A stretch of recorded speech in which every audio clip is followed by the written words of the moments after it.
Dalam eskalasi terbaru yang mengguncang lanskap geopolitik Timur Tengah, kelompok Houthi dari Yaman meluncurkan serangan rudal, presisi tinggi yang menghantam pusat telekomunikasi utama Israel pada Selasa dini hari.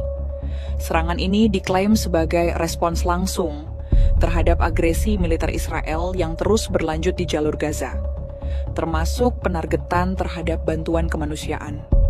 Rudal-rudal Houthi tersebut menghantam fasilitas telekomunikasi yang terletak di pusat kota Tel Aviv dan Haifa secara bersamaan, menimbulkan ledakan dahsyat yang melumpuhkan sistem komunikasi dan internet nasional Israel.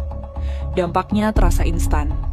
Layanan seluler, internet, bahkan komunikasi militer internal mengalami pemadaman total.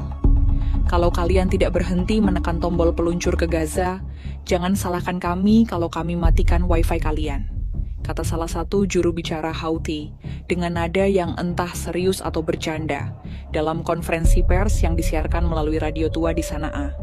Kementerian Pertahanan Israel langsung menggelar rapat darurat, atau setidaknya mencoba menggelar, sebelum menyadari bahwa aplikasi Zoom mereka tidak bisa diakses dan grup WhatsApp para jenderal mendadak sunyi senyap.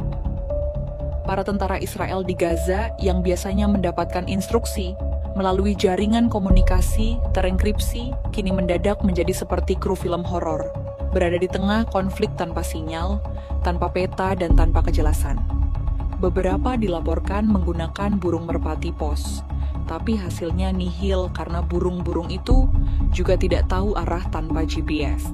Laporan dari otoritas teknologi Israel menyebutkan bahwa lebih dari 80% infrastruktur komunikasi nasional lumpuh total. Fasilitas server utama yang dikelola oleh perusahaan telekomunikasi raksasa Bezek hancur lebur, dan sistem backup mereka ternyata hanya berupa hard disk eksternal yang dikubur di padang pasir Negev. Pemerintah Israel mengutuk serangan ini sebagai tindakan teroris cyberfisik dan menyatakan bahwa negara Yahudi itu sekarang menghadapi blackout digital terbesar dalam sejarahnya. Tapi netizen global justru merespons dengan meme "Welcome to the Stone Age, Tel Aviv Edition". Ironisnya, meskipun dikenal dengan pertahanan cybernya yang kuat, Israel tampaknya tidak mengantisipasi serangan fisik terhadap infrastruktur digital.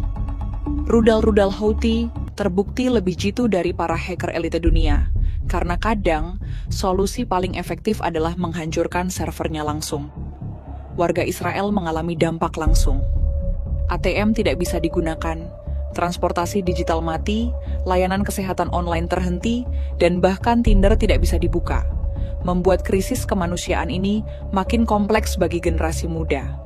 Media lokal seperti Haaretz dan The Times of Israel berjuang keras untuk tetap menyiarkan berita, dengan beberapa jurnalis akhirnya kembali ke metode lama, mesin ketik, kertas, dan pengiriman berita lewat kurir sepeda. Dunia internasional pun bereaksi. Amerika Serikat menyatakan keprihatinan mendalam, tetapi sebagian besar diplomatnya juga tidak bisa menghubungi rekan mereka di Yerusalem, karena sistem komunikasi diplomatik juga terganggu. Sementara itu, di Gaza, warganya menyambut kabar tersebut dengan diam, karena mereka tahu ketika satu sistem Israel mati, mungkin ada secercah harapan untuk bertahan satu hari lebih lama dari bom yang terus dijatuhkan. Pihak Houthi merilis pernyataan resmi melalui radio. Jika Israel terus membunuh anak-anak Gaza, maka kami akan terus mematikan kabel mereka. Karena saat dunia membisu, kami bicara dengan rudal. Para analis geopolitik menyebut ini sebagai fase baru dalam konflik regional, di mana aktor non-negara seperti Houthi kini mampu melumpuhkan infrastruktur vital negara kuat seperti Israel, bukan lewat siber, tapi lewat serangan fisik yang tepat sasaran. Ini bukan lagi soal bom atau drone. Ini soal siapa yang bisa mencabut colokan lebih cepat, kata seorang analis dari Al Jazeera dengan nada sinis menanggapi kebingungan militer Israel yang bahkan tak bisa mengakses peta pertempuran real-time. Sebagian warganet Israel mencoba mengakses internet menggunakan VPN luar negeri, tetapi hasilnya nihil.